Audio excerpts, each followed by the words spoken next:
श्रीमान् वेङ्कटनाथार्यः कवितार्किकेसरी वेदान्ताचार्यवर्यो मे सन्निधत्तां सदा हृदि यस्य वाक्कृतिपर्यन्ता यतिराजसरस्वती तस्मै वेदान्तगुरवे भूयो भूयो नमो नमः। विशुद्धविज्ञानघनस्वरूपं विज्ञानविश्राणनबद्धदीक्षं दयानिधिं देहभृतां शरण्यं देवं हयग्रीवमहं प्रपद्ये।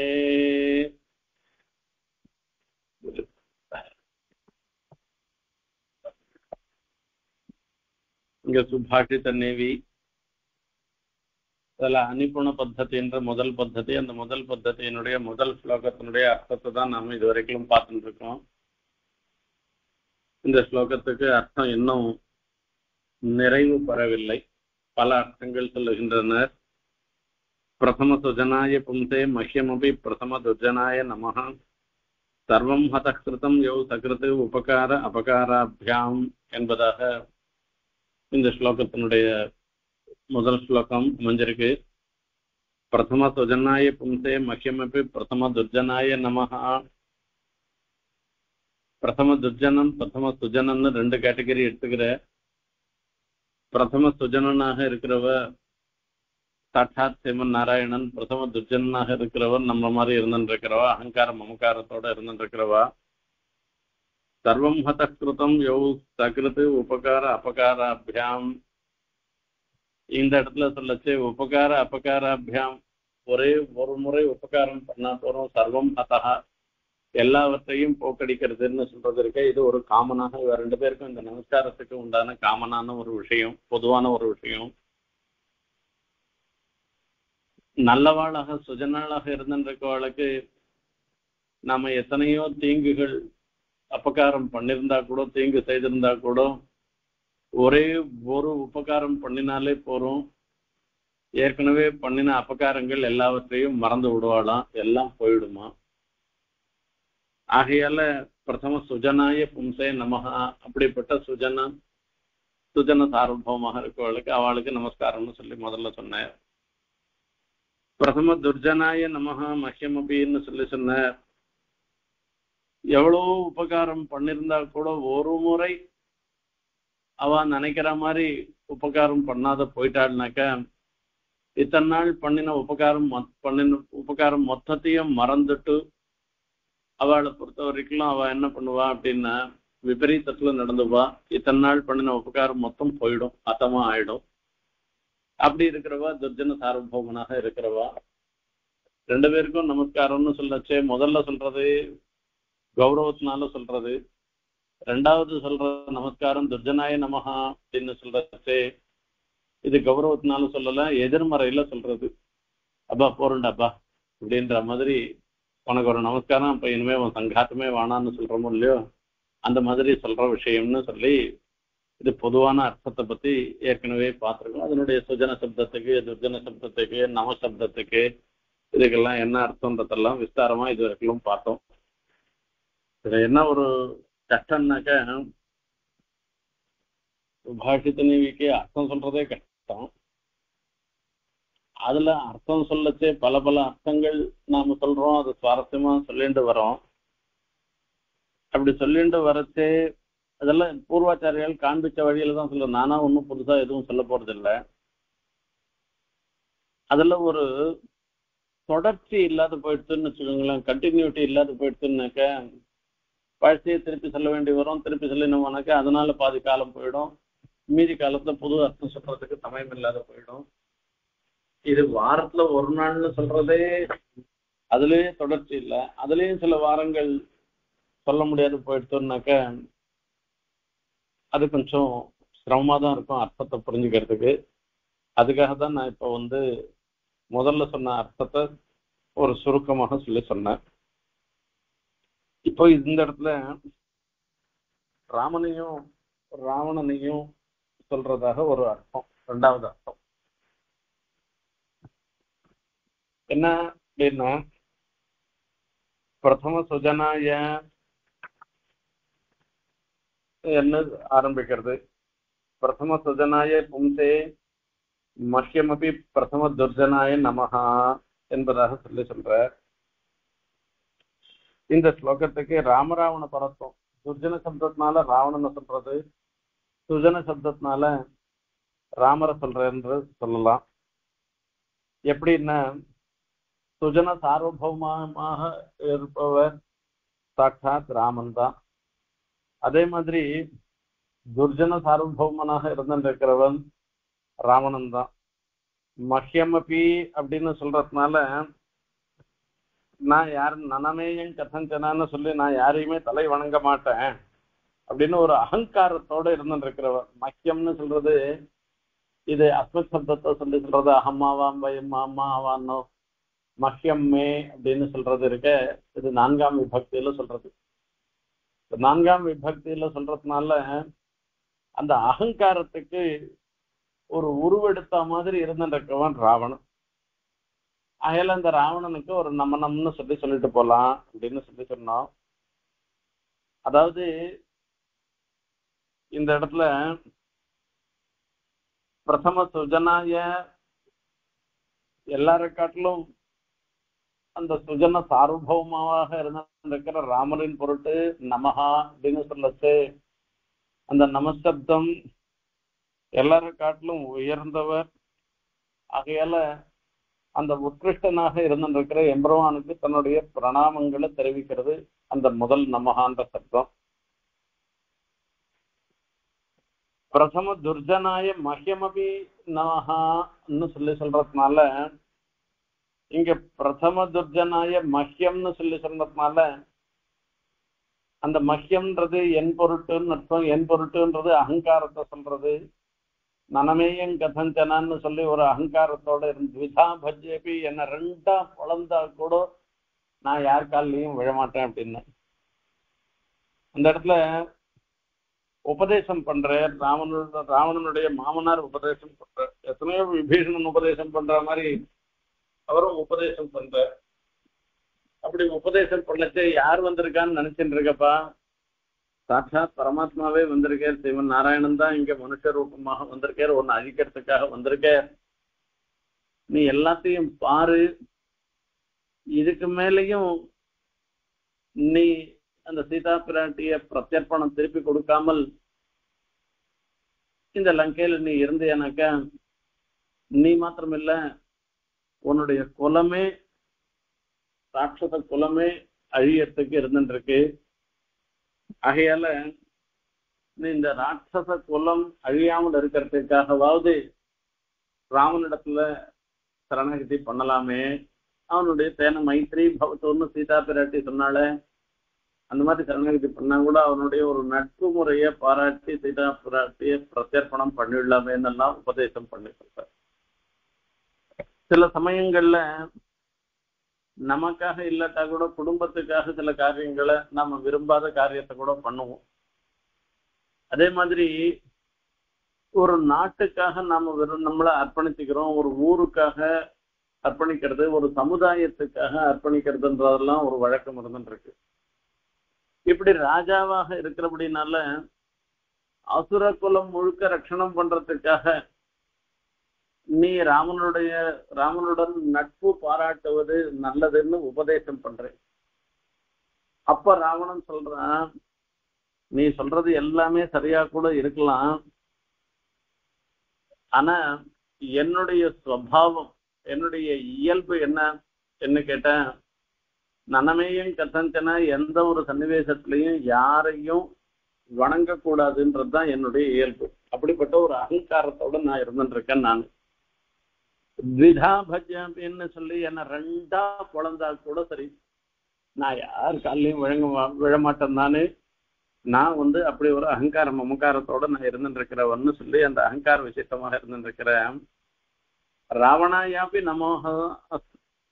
நமனம் அஸ்து, அப்படிப்பட்ட ராவணனின் பொருட்டும் இந்த நமஸ்காரம் இருக்கட்டும்னு அர்த்தம். மஹ்யமபி பிரதம துர்ஜனாய நமஹா இதுக்கு அர்த்தம். இதுக்கு அப்பி இந்த இடத்துல விரோதத்தை சொல்றது. முதல்ல அப்பின்றது கிடையாது, பிரதம சுஜனாய பும்சே நமஹான்றது. நமஹான்றது 2 இடத்துல அன்வயிக்கிறது. பிரதம துர்ஜனாய பும்சே நமஹா மஹ்யமபி பிரதம துர்ஜனாய நமஹா அப்படின்னு சொல்லச்சே அந்த அபின்றது விரோதத்தை சொல்றது. இதனால என்ன ஏற்படுறது? ராவணனுடைய 10 தலைக்கும் பங்கம் ஏற்படுறதோ அல்லது அவனுடைய அகங்கார பங்கம் ஏற்படுறதோ அது ஏற்படட்டும் அப்படின்னு அர்த்தம் இருக்கு. இந்த நமகான்றதுனால விபரீதத்தை சொல்றது. விபரீதார்த்தத்துல இந்த இடத்துல நமகான்றது பிரயோகம், நமசப்த பிரயோகம்.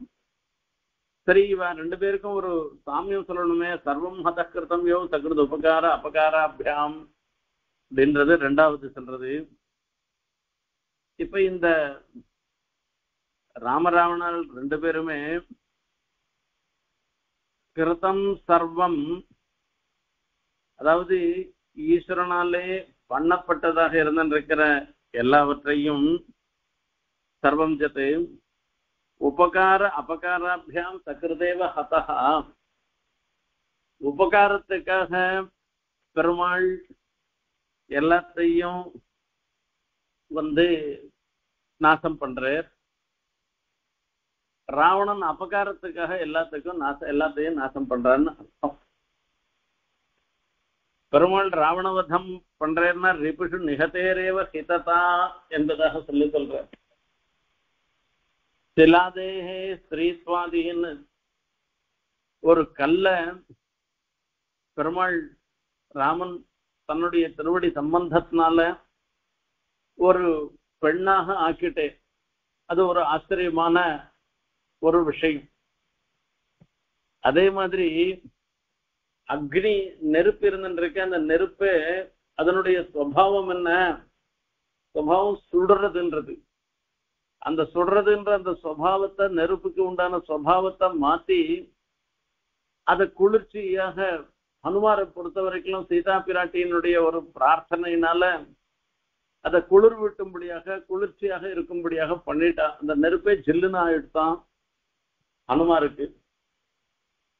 அதே மாதிரி ஒருத்தனை கொல்றதுன்றது இருக்க, அது யாருமே அது ஹிதமாக யாரும் நினைக்க மாட்டா.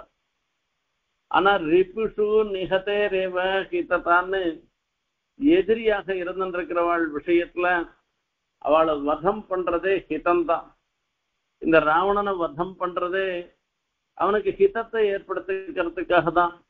ஏன்னா ராவணனுடைய விற்த்தாந்தம் தெரியும். ராவணன், கும்பகர்ணன், ஹிரண்யாட்சன், இரண்யகசிபி, இப்படி அதாவது இவெல்லாம் ஜெய விஜயான்னு துவாரபாலர்களாக இருந்துட்டு ஒரு முனி சாபத்தினால மூன்று பிறப்பினால பெருமாளுக்கு எதிரியாக வந்துவா. அகையில அவளை வதம் பண்றதே அவளுக்கு ஹிதத்தை ஏற்படுத்துறது தான். இப்படி பெருமாள் பண்றக்கூடிய சர்வம் ஹதம்னு சொல்றது இருக்க, சர்வம் ஹதஹா கிருதம், அந்த பெருமாளாலே படைக்கப்பட்டது. அதை ஹதஹா அந்த ஹதம் பண்றதுன்றது இருக்க, கிருதம் ஈஸ்வர கல்பிதமான அது சர்வம் ஜகத்து. உபகார அபகாராபியாம் சகிருதேவ ஹதஹா, ராமன் உபகாரத்தினால அவரை அதை ஹனனம் பண்ற. நிகதிரட்சிதானாம் ஹிதம்னு சொல்ற. சில சமயங்கள்ல அவளை ஹனனம் பண்றதே கூட ஹிதம் தான். அப்படி பண்றன்னு சொல்ற. இதே ராவணன் என்ன பண்றான் அப்படின்னா, உலகம் முழுவதுக்கும் அபகாரம் பண்ணுவதற்காக, தீங்கு விளைவிப்பதற்காகவே ஹந்தி எல்லாத்தையும் நாசம் பண்ணுகிறான். ராவணம் லோக ராவணம்னு சொல்ற. ராவணன் சொல்லத்தே அவன் ராவணன்னு பேர் சொன்னாலே எல்லாரும் பயப்படுறானாம். எல்லாரும் எல்லாரையும் துன்புறுத்துவதற்காகவே ஏற்பட்டவனாக இருந்திருக்கு அப்படின்னா, இங்க ஹதஹான்னு சொல்றதுனால ஹனன சங்கல்பம். பெருமாள் ராமன் ஏற்படுத்திக்கிற ஹனன சங்கல்பம்ன்றது ஹிதத்துக்காக ஏற்படுத்துகிறது. ஆனா அவன் ஏற்படுத்திக்கிற ஹனன சங்கல்பம்ன்றது பிறரை கொல்லுவதுன்றதுக்காக ஒரு சங்கல்பம் பண்ணுகிறானே, அது பிறரை துன்புறுத்துவதற்காக, பிறரை கஷ்டப்படுத்துவதற்காக அந்த இடத்துல சொல்றார் அந்த ஹனன சங்கல்பம். 2 பேரும் அந்த சக்கரத்துன்றது ஒரு முறைன்னு சொல்ற. அந்த ஹனன சங்கல்பம் பெருமாள் எடுத்துக்கிற அந்த ஹனன சங்கல்பம், ராமன் எடுத்துக்கிற ஹனன சங்கல்பமும் ஒரு முறைதான். ராவணனும் அந்த ஜெகத் உபகாரார்த்தம் லோகம் மொத்தத்துக்கும் உபகாரம் பண்ணுவதற்காக பெருமாள் ஹனன சங்கல்பம் இவை எல்லாவற்றையும் அழிப்போம்னு அந்த சங்கல்பிச்சுக்கிறார். அதே லோகம் மொத்தத்தையும் அழிக்கிறதுக்காகவே ராவணன் அந்த ஹனன சங்கல்பத்தை பண்ணிக்கிறான். ரெண்டு பேரும் ஒரு முறைதான் பண்ணிக்கிறான் அப்படின்னு சொல்றோம். ஆகையால இப்படி இந்த ஸ்லோகத்தினால பிரதம துஜனாய பும்சே மஹ்யமபி பிரதம துர்ஜனாய நமகான்னு துஜன சார்வபௌமனாக ராமனையும் துர்ஜன சார்வபௌமனாக ராவணனையும் குறித்து இது அமைந்திருக்கு, இந்த ஸ்லோகம் அமைஞ்சிருக்கு என்பதாக ஒரு அர்த்தம் சொல்றது. இதுல இன்னொரு அர்த்தம் சொல்ற இந்த இடத்துல, அதாவது சக்ரது உபகாராபகாராபியாம் அப்படின்னு சொல்லிருக்கு. உபகாரம் அப்படின்னாக்க ஒருத்தருக்கு நம்ம பண்ணக்கூடிய உதவிய சொல்றது உபகார சப்தத்தினால சொல்றது. அபகாரம்னு சொல்றதுனால ஒருத்தருக்கு பண்ணக்கூடிய தீங்கு சொல்றது அபகார சப்தத்தினால. ராவணன் பண்றது தீங்கு, பிறரை துன்புறுத்தணும், பிறருக்கு கஷ்டத்தை விளைவிக்கணும்ன்றதே அவனுடைய சங்கல்பம். பெருமாளுடைய சங்கல்பம் உபகாரம், பிறருக்கு நல்லது பண்ணணும்ன்றதே. அவர் பண்ணக்கூடிய ஹனன கிரியை கூட அந்த பிறருக்கு ஹிதத்துக்காகவே பண்றதுன்றது இது பெருமாள் பண்றது. இதுல வரைச்சு இந்த உபகாரம் அபகாரம்ன்ற இந்த சப்தங்களை இந்த கார அந்த உபன்ற சப்தத்தோட காரன்னு ஒண்ணு இருக்கு, அதே மாதிரி அபன்ற சப்தத்தோட காரன்றது ஒண்ணு இருக்கு. இந்த உபகாரம் அபகாரம்ன்றதுல இது உதவி தீங்கு அப்படின்ற அர்த்தத்தை விட்டுட்டு ஏவகாரஹா அகாரஹா மகாரஹா அப்படின்னு எல்லாம் சொல்றோம். அந்த இடத்துல சொல்லச்சு ஏவகாரம்னா ஏவ என்கிற ஒரு சப்தம், அகாரம் அப்படின்னா ஆன்ற ஒரு எழுத்து, மான்ற ஒரு எழுத்து, இப்படி எல்லாம் அந்த காரம்ன்றது வரைச்சே அந்த இடத்துல சொல்றோம். அந்த மாதிரி உபன்றது இருக்க, அது ஒரு சப்தம். அந்த சப்தத்தை சொல்லி ஏவகாரம்ன்ற மாதிரி உபகாரம், அப்பான்றது ஒரு சப்தம், அதை சொல்ற மாதிரி ஏவகாரம் மாதிரி அபகாரம், இதிகாரம் அவகாரம் ஏவகாரம் எல்லாம் சொல்ற மாதிரி. அப்ப அதுக்கு என்ன அர்த்தம்? உப்பான்னு ஒரு அர்த்தம், இன்னொன்னு அப்பான்னு ஒரு அர்த்தம். இப்போ சர்வம் ஹதஹா கிருதம் யௌ சக்ருத் உபகார அபகாராபியாம் உபஹந்தி, உபகாரேன ஹந்தி உபஹந்தின்னு அர்த்தம். ராமன் என்ன பண்றார் அப்படின்னா உபகாரத்தினால உபன்ற ஒரு அர்த்தத்தை எடுத்துட்டு உபஹந்தி அப்படின்னு அர்த்தம். அதாவது உபஹந்தி அப்படின்னாக்க கொழுக்கும்பாக இருந்திருக்கார், உபக்ன விருட்சோ பவதி அப்படின்னு அர்த்தம். கொழுக்கும்புனாக்க இப்போ இந்த கொடிகள்லாம் நட்டமானாக்க அலையும், அது கொஞ்ச தூரம் வளரும், வளர்ந்த பிற்பாடு அதுக்கு ஒரு பிடிப்பு வேணும். அந்த பிடிப்பு இல்லாத இப்படி அப்படியும் அலையும். அதுக்கு ஒரு கொம்பை நட்டுட்டோமானாக்கா அந்த கொடிகள்ல அந்த கொம்பை பற்றி கொண்டு அது மேல பந்தல் போட்டால்னா அந்த பள்ளம் போகும். இந்த மல்லி கொடியெல்லாம் நிட்ட மல்லி எல்லாம் பார்த்தோம்னா அந்த மாதிரி இருக்கும். அந்த மாதிரி இந்த இடத்துல உபகார சப்தத்துக்கு உபஹந்தி, உபகாரேன ஹந்தி அப்படின்னா உபஹந்தின்னு அர்த்தம். ராமன் எல்லாவற்றுக்கும் உபக்ன விருட்சமாக இருந்திருக்கான், அதாவது கொடிக்கெல்லாம் கொழுக்கொம்பாக இருந்திருக்கிறது. அந்த மாதிரி பெருமாள் நம்மள மாதிரி இருந்திருக்கிற ஜீவராசிகள் எல்லாருக்கும் ஆசிரியப்பதற்கு ஏற்றவராக பெருமாள் இருந்திருக்கேன்னு ஒரு அர்த்தம். அததான் நிவாச விருட்ச சாதுனான்னு, சாதுக்களுக்கெல்லாம் வாசம் பண்ணுவதற்கு ஏற்ற விருட்சமாக பெருமாள் இருக்கேன்னு சொல்லியிருக்கு. இது ஒண்ணு. ராவணன் என்ன பண்றாருன்னா சர்வம் ஜெகத் அபஹந்தின்னு சொல்லி அபகாரன்றதுக்கு அபஹந்தின்னு வியாக்கியானம் பண்ணிக்கிறது. அப்போ ஒரு நிஷ்காரணமாக ஒரு நாசம் பண்றது, ஒரு வஸ்துவை நாம அழிக்கிறதுன்னா அதுக்கு எதனா ஒரு காரணம் இருக்கணும். இதுக்கு மேல இந்த வஸ்து உபயோகத்துல இல்ல, இது வெறும் இடத்தை அடைச்சுட்டு இருக்கு, இதை உபயோகப்படுத்த முடியாது, சரி அப்படியே இருந்தா இதை தூக்கி போட்டுரும், அந்த மாதிரி பண்றோம். இந்த வஸ்து இங்க இருந்தா அனர்த்தத்தை உண்டு பண்ணும், சரி ஆகையால இந்த வஸ்து வேணாம், இதை எடுத்து போட்டுரு. இந்த வஸ்து விஷமாக இருந்திருக்கு, குழந்தை எல்லாம் இருந்துருக்கு, இந்த குழந்தை எல்லாம் இதெல்லாம் கை தெரியாத கைகளை தொற்றுத்துனாக்க அந்த குழந்தைகளுக்கு எதனா ஆபத்து ஏற்படலாம், ஆகையால இந்த வஸ்து இனிமே இங்க இருக்கக்கூடாதுன்னா அதை தூக்கி போட்டுறதுன்னு நம்ம காரியம் பண்றோம். இந்த இடத்துல இந்த வஸ்து ஒரு வஸ்துவை நாசம் பண்றதுக்கு ஒரு காரணம் இருக்கு. காரணம்னா அந்த ஹிதத்தினால இது இது இது நாசம் பண்றதுதான் ஹிதம்ன்ற ஒரு காரணம் இருக்கிறபடினால இதை நாசம் பண்றோம், நம்ம அந்த வஸ்துக்கு அழிவை ஏற்படுத்துறோம். இது எல்லாத்துக்கும் நல்ல உபகாரம், நல்ல உபயோகத்துல இருந்துட்டு இருக்கிற வஸ்து. அரிசி இருக்கு, அரிசி சாதம் போட்டு நம்மளால தலை பண்ணி சாப்பிட்டு இருக்கோம். அங்கேருந்து ஒருத்தன் வரான், டப்பா நிறைய அரிசி இருந்துருக்கு, அந்த அரிசியை கொண்டு போய் வாசல்ல மண்ணோட மண்ணா கீழே கொட்டுறான். அவன் அடுத்த வேளைக்கு சாதம் இல்லாத கஷ்டப்படணும்ன்றதுக்காகவே அந்த வஸ்துவை அழிக்கிறான். அவனுடைய புத்தி அபகந்தி நிரன்வய விநாசப்படும். ஒரு காரணமும் இல்லாமல் அழிக்கணும்னு அழிக்கிறது இருந்துருக்க அது இருக்கு. தமோபாகனன் அப்படின்னு சொல்லிட்டு அந்த தமசு பிறரை துன்புறுத்த வேண்டும் என்பதற்காகவே செய்யக்கூடிய செயல் இருக்க, அததான் இந்த அபகார சப்தத்தினால சொல்லி அபகந்தின்னு சொல்லி நாசம்ன்றது ரெண்டு இடத்துலயும் சமந்தான்.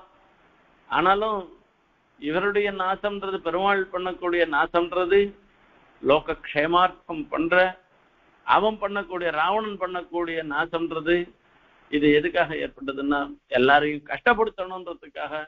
ஏஹி பசு சரீரானாம் முனீனாம் பாவிதாத்மனாம்னு மகர்ஷிகள் எல்லாம் துன்புறுத்துவதற்காகவே அவன் பண்றான்.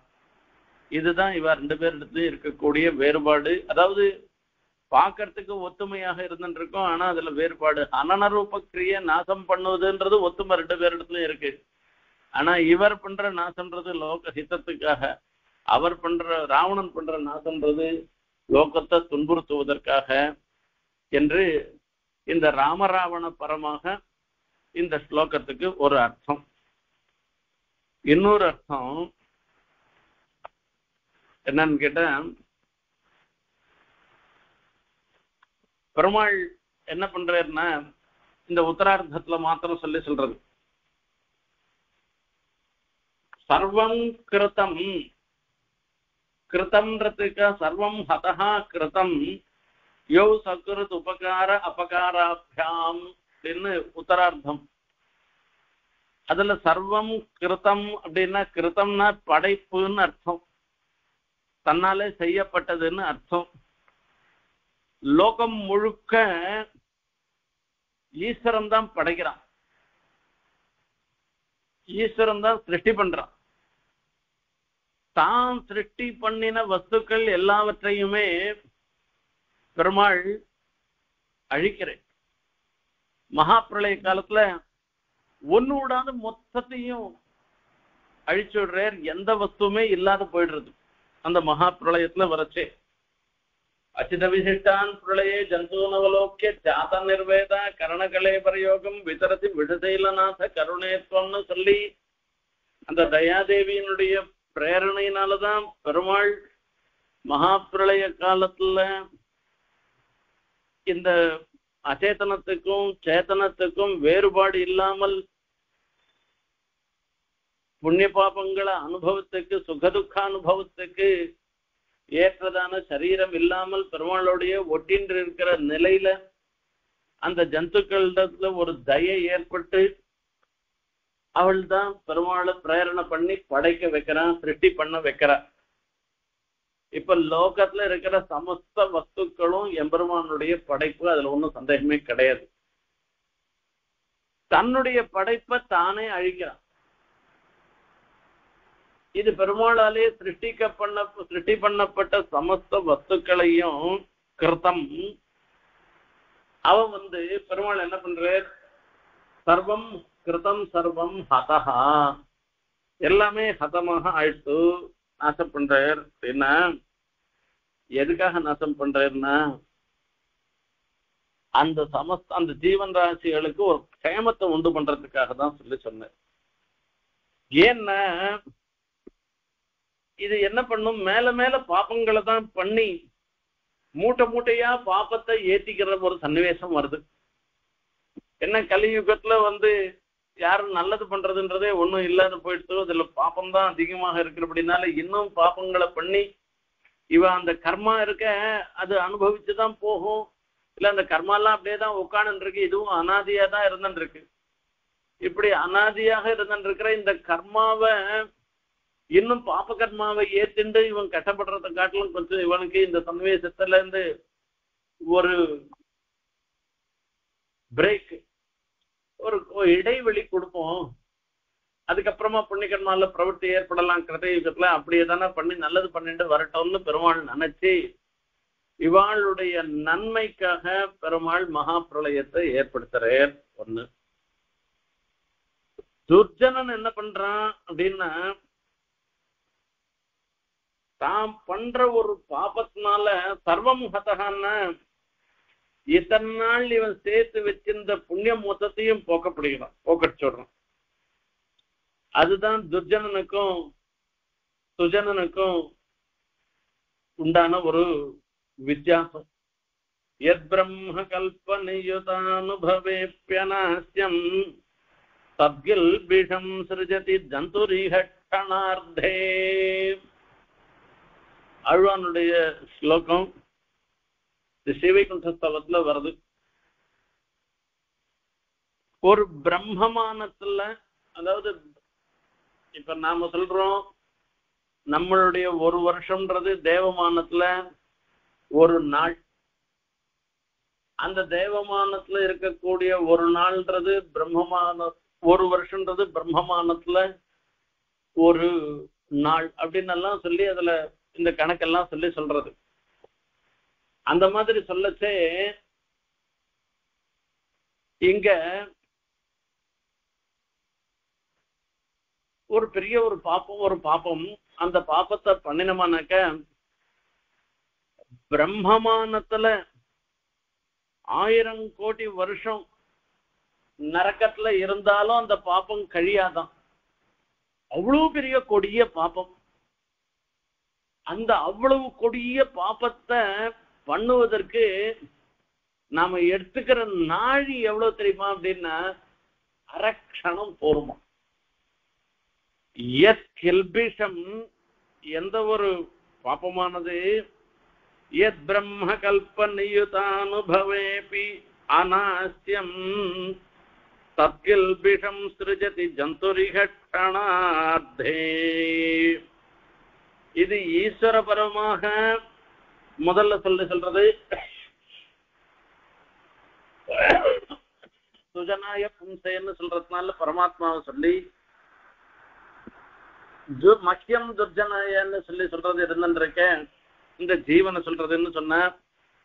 ஆகையால இந்த பெருமாள் தன்னாலே படைக்கப்பட்ட எல்லாவற்றையும் அவைகளை ரட்சணம் பண்ணுவதற்காக கால விசேஷத்துல அதுக்கு ஒரு பிரளயத்தை ஏற்படுத்துறேன். நாம என்ன பண்றோம், ஜீவன் என்ன பண்றோம் அப்படின்னா, பண்ணின ஒரே ஒரு சின்ன ஒரு பாப்பத்தினால, ஒரு அரக்ஷணத்துல பண்ணக்கூடிய ஒரு கொடிய பாப்பத்தினால எத்தனையோ நாள் பிரம்மமானத்துல இருந்து அனுபவிச்சா கூட அந்த பாப்பத்துக்கு பிராயச்சித்தமாக அந்த நரகானுபவம் போராது. அவ்வளவு நாள் இருந்து நரகானுபவம் பண்ண வேண்டியதான ஒரு பாப்பத்தை ஒரு அரக்ஷணத்துல பண்ணி, இது இப்ப இவனும் ஒரே ஒரு சக்கரத அனுஷ்டானம் தான், ஒரு முறைதான் அனுஷ்டானம் பண்றான் இந்த துஷ்கரணத்தால. சர்வம் ஹதம் அப்படின்னு சொல்லச்சே சர்வம்ன்றதுனால தாம் பண்ணினதாக இருந்திருக்கிற தன்னுடைய நன்மைக்காக தன்னுடைய போகத்துக்காக பகவானாலே படைக்கப்பட்டதான எல்லா ஜெகத்தையும் தன்னுடைய போகத்துக்கு உபயோகம் இல்லாததாக பண்ணிக்கிறார். பெருமாள் நமக்கு ஈஸ்வர சிருஷ்டியில இத்தனை வஸ்துக்களை பெருமாள் சிருஷ்டி பண்ணிருக்க. எதுக்காக பண்ணிருக்கேன்னா இந்த சேத்தனங்கள்லாம் அனுபவிக்கிறதுக்காக தான் பண்ணிருக்கேன்.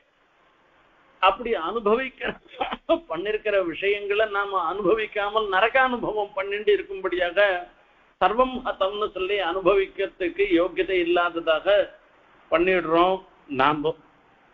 ஆகையால இது போகஸ்தானமாக இருக்க வேண்டியது போக இது எல்லாம் பயஸ்தானமாக ஆயிடுறது. இது நம்மளுடைய துர்ஜனனுடைய ஒரு நிலை. இதையும் தான் இந்த இரண்டாவது அர்த்தத்தினால சுவாமி சாதிக்கிறேன். சர்வம் ஹதஹா கிருதம் யௌ சகிருது உபகார அபகாராபியாம். இதுக்கப்புறமா இன்னொரு ஒரு அர்த்தம் சொல்ல போறேன். இது வரைக்கும் நம்ம 4 அர்த்தம் பார்த்துட்டோம். 5வது அர்த்தம் பார்க்க போறோம். இந்த 5வது அர்த்தம் என்னன்னா, இது அத்வைத பட்சத்தை சொல்றது. இது அனிபுண பத்ததியாக இருக்கிறதுனால நிபுணனாக இருந்திருக்கிறவன் அத்வைத மதத்தை ஆசிரியக்க மாட்டான். அனிபுணனாக இருந்திருக்கான், அவன் அறியாதவனாக இருந்திருக்கான், சாமர்த்தியம் இல்லாதவனாக இருந்திருக்கான், பரமாத்ம தத்துவத்தை உணராதவனாக இருந்திருக்கான், ஆத்ம தத்துவம் ஜீவாத்ம தத்துவத்தையும் உணராதவனாக இருந்திருக்கான். அவனுடைய திருஷ்டியில ஜீவாத்மா பரமாத்மாவனுடைய ஒரு வேறுபாடு இல்லாமையே இங்க தெரியப்படுத்துறதுன்னு சொல்ற. பிரம்மம் ஒண்ணுதான் இருக்கு, மீதி எல்லாம் மித்யாபூதம், மீதி எல்லாம் பொய்ன்னு சாங்கர பட்சத்துல சொல்ற. அப்ப என்ன ஆகுது அப்படின்னா, அந்த பிரம்மம் ஒன்னே ஈஸ்வரனாகவும் ஜீவனாகவும் தோன்றது நமக்கு. ஆகையால அந்த ஈஸ்வரன் சொல்றது எது அப்படின்னா, லோகத்தை ஆள்பவனாக இருக்கிறது, லோகத்தை ஆள்வது அது ஈஸ்வரன் சொல்றோம். ஆளுமைக்கு உட்பட்டதாக இருந்திருக்கிறது இருக்க இது ஜீவன் சொல்றோம். இந்த சம்சாரத்துல இருக்கக்கூடிய தோஷங்களை எல்லாம் அடைவதாக இருக்கிறது இருக்க அது ஜீவன் சொல்றோம். தத்துவ ஞானத்தினால மோட்சம்னு அவள்லாம் சொல்ற. நாமளும் ஞானத்தினால மோட்சம்னு சொல்றோம். ஆனா நமக்கு அவளுக்கும் வித்தியாசம். அவ வெறும் தத்துவ ஞானத்தினால மோட்சம்னு சொல்றா, நாம பக்தி ரூபாபன்னமான ஞானத்தினால மோட்சம்னு நாம சொல்றோம். பக்தி ரூபமாக பக்தியே ஒரு ஞான விசேஷம் தானே. பக்தின்றது வேற என்ன, இது ஒரு ஞானம் தானே இது. ஆகையால இதனால மோட்சம்னு நாம சொல்றோம் இந்த இடத்துல. இப்ப அவ ஞானத்தினால தத்துவ ஞானத்தினால மோட்சம் அப்படின்னு சொல்லச்சு, இப்போ என்ன ஆகும், தத்துவ ஞானம் பிறந்ததுன்னாக்க பிரம்மம் ஒண்ணுதான் சத்தியம், மீதி எதுவுமே இல்லைன்னு எல்லாம் போயிடு போறது. அப்போ அந்த எல்லாம் போகச்சே ஈஸ்வரனும் இல்லாதவனா போயிட போறான், ஜீவனும் இல்லாதவனா போறது. ஈஸ்வரனுடைய குணங்களோ ஜீவனுடைய குணங்களோ எதுவுமே இல்லாத போயிட போறது. இப்ப அது இருக்கிறதுனால தானே ஆத்மா வேற வேறன்னு தோன்றது. அந்த மித்யாபூதமாக இருக்கிறதுனால தானே. அந்த அவித்ய போயிடுச்சுன்னா சர்வம் ஹதம் எல்லாம் போயிடுச்சுன்னாக்க எல்லாம் ஒன்னா போயிடும். ஜீவனுக்கும் பிரம்மத்துக்கும் வேறுபாடு இல்லை. ஜீவ பிரம்மணோ ஐக்கியம். ஜீவன் வேற பிரம்மன் வேறன்னு இல்ல, ஒண்ணுதான் இருக்க போறது. அது பிரம்மம் ஒண்ணுதான் இருக்க போறது அப்படின்னு ஆயிடும். இதான் இந்த இந்த ஸ்லோகத்துல இருக்கக்கூடிய சப்தங்கள்னால சொல்லப்படுகிறதுன்னு இது ஒரு அர்த்தம். பிரதம சுஜனஹா அப்படின்னு சொல்லச்சே ஈஸ்வரனை சொல்றது. பிரதம துர்ஜனன் அப்படின்னு சொல்றது ஜீவனை சொல்றது. இந்த பிரதம சுஜனனாகவும் பிரதம துர்ஜனனாகவும் சொல்லப்படும் பொருள் ஒண்ணுதான், ஆத்மா ஒண்ணுதான். ஏன்னா இன்னொன்னு ஆத்மா தவிர வேற ஒண்ணுமே கிடையாதுன்னு தானே சொல்றோம். இப்ப இந்த ஜீவனாக இருக்கும் தன்மைன்றதும் ஆத்மாவுக்கு ஒரே ஆத்மாவுக்கு வந்தவைதான் அப்படின்னு சொல்றது. நமஹா அப்படின்றது என்ன அப்படின்னா, இந்த அகங்காரம்னு நாம சொல்றோம். நாம அந்த இடத்துல வரச்சே நமஹா அப்படின்னு சொல்லச்சே அந்த கரணத்தை சொல்லி சொல்றது. அதாவது அதாவது அவ சொல்லச்சே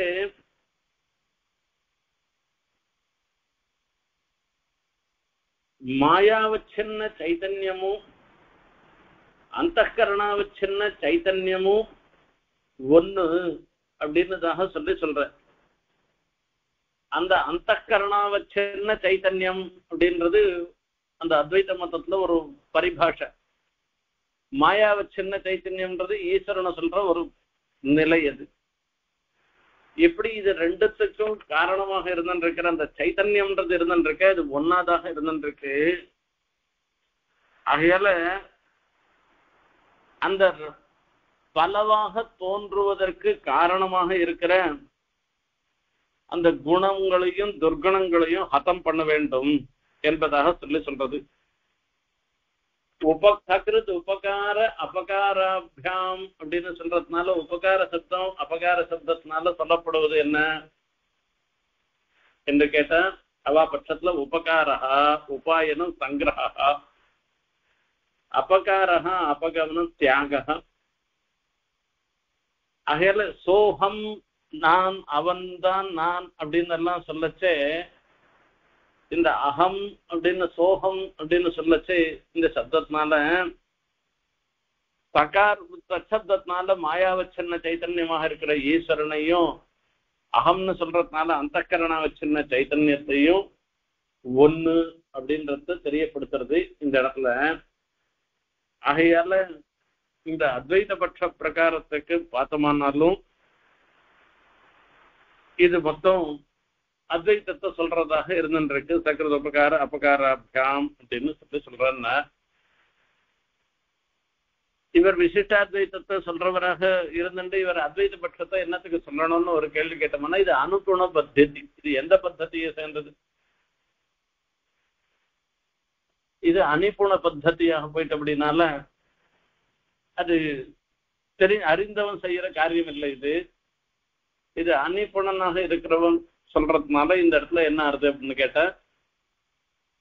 அவ இப்படிதான் நினைச்சுப்பா, அதுக்காக இப்படி சொல்றாருன்னு அர்த்தம் இது. ஆகையால தெளிந்தவர்கள் செய்யக்கூடிய விஷயம் இல்லை, தெரியாதவர்கள் தான் செய்யற விஷயம் இது. ஆகையால இது அபகாரம் பண்ணச்சு, அதாவது அபகாரம் செய்யாத போதும் நினைப்பான் அப்படின்றத திருப்பி இதெல்லாம் பின்னாடி சொல்ல போறேன். ஆகையால இது வரைக்கும் இந்த ஸ்லோகத்துக்கு 5 அர்த்தங்கள் நாம பார்த்தோம். அடுத்த உபன்யாசத்துல அடுத்த ஸ்லோகத்தினுடைய அர்த்தத்தை பார்க்கலாம். இது ரொம்ப ரொம்ப கம்பீரமான ஒரு விஷயம். பிரதம சுஜனாய புந்தே மஹ்யமபி பிரதம துர்ஜனாய நமஹ சர்வம் ஹதகிருதம் யௌ சகிருத் உபகார அபகாராபியாம் என்று. கவிதார்க்கிக சிம்ஹாய கல்யாண குணசாலினே ஸ்ரீமதே வெங்கடேசாய வேதாந்த குரவே